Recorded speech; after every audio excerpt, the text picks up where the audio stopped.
Naunsa ba ning braha? Uy, nganong nangahiwi man ang strap? Hoy! Oh, kinsadra yung mga Bisaya, nakasabot mo. Hoy, talaga naman. So, for today's video, Mariko, samahan nyo nga pala ako kasi mag-unboxing tayo. Yes po, mag-unboxing na naman ng walang katapusan. Pero syempre, wata magreklamo, no? Maugin niya akong gusto kay para makalibre tayo ng gamit sa bahay. Unsa ba? Umasa na lang talaga sa libreng kumarin ninyo. Palibhasa, wala kasing pambili. Hoy, talaga naman. Yung una ko nga palang binuksan dyan yung mga kutsara. Ang ganda ng mga kutsara na nabili ko ha kasi medyo may kakapalan na rin siya. 100 plus ko lang pala yun, Mariko, nabili. Tapos sa susunod, bibili naman ako ng tinidor. Yung pangalawa namang binuksan ko, ito nga pala yung isang set ng mga kutsilyo. Meron na nga pala yung kasamang gunting. Nasa 200 plus nga pala ito, Mariko, tapos 5 pieces na siya kasama na nga yung pinakalagayan niya. Napakasulit na ha kasi nga napaka-aesthetic niya, napakaganda, Mariko. Tapos matalas na rin yung mga kutsilyo. Nahihiya naman ako sa inyo, Mariko, sa tuwing nakikita nyo ngayon pa ako na kasinlapad na talaga ng barko sa sobrang laki. Kaya naman ito bumili nga ako ng tsinelas para lang sa loob ng bahay. Para naman kapag nag-shoot ako ng whole body, huy, talaga naman naka-sleeper ng kumari ninyo. Ewan ko ba naman sa daliri kong to, bakit lagi silang magkagalit?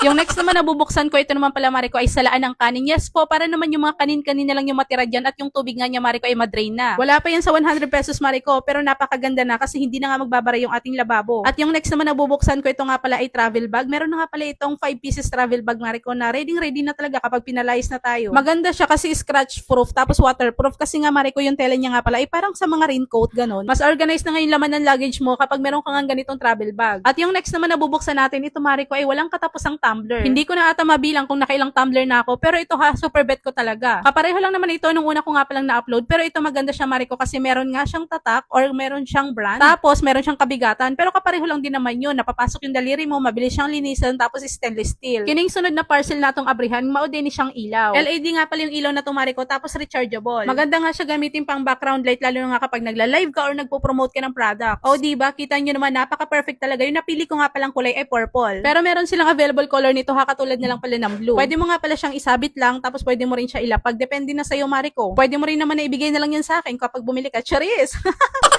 Dahil nga bumili na ako ng kutsara, syempre, Mariko, bibili na rin pala ako ng lagayan. Maganda yung lagayan na to ha kasi pwede mo siyang paglagyan ng mga kutsara, pwede mo siyang paglagyan ng chopstick, or di naman kaya pwede siyang lagyan ng toothbrush. Depende na yun sa'yo, Mariko, kung yung ilalagay. Pati ba naman yung ilalagay mo dyan? Sa akin mo pa itatanong, huy, talaga naman.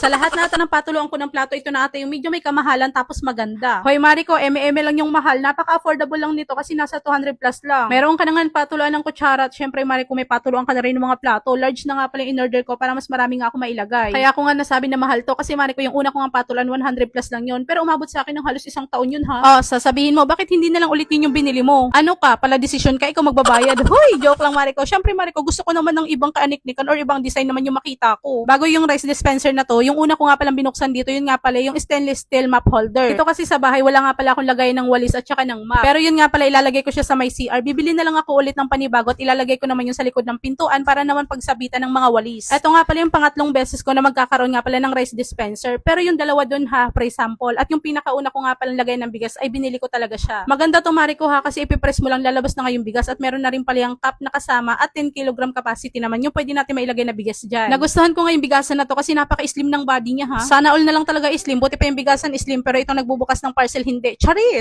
At yung pinakahuli na bubuksan ko, dito talaga ako nahirapan kasi tingnan nyo naman, balot na balot talaga siya ng bubble wrap. Nakita nyo ba kung ano yan? Syempre, Mariko, nakita nyo kung ano yan. Syempre, wala na nga iba kung hindi nga itong ating flatted panel. Hay nako, nakakainis talaga yung microphone na to. Kapag ginamit, yung pinakadulo ba naman ang sasabihin ko, humihina na lang siya ng bigla. Maingay kasi talaga dito sa area namin, kaya wala akong choice, Mariko, kung hindi nga gumamit ng ganitong klaseng microphone. So, paano ba yan? Napahaba na naman ulit yung vlog natin. Kung nakaabot ka hanggang dulo sa video ko na to, pa-follow, like, and share naman. And syempre, maraming salamat sa panunood. At yun lang, mayong adlaw.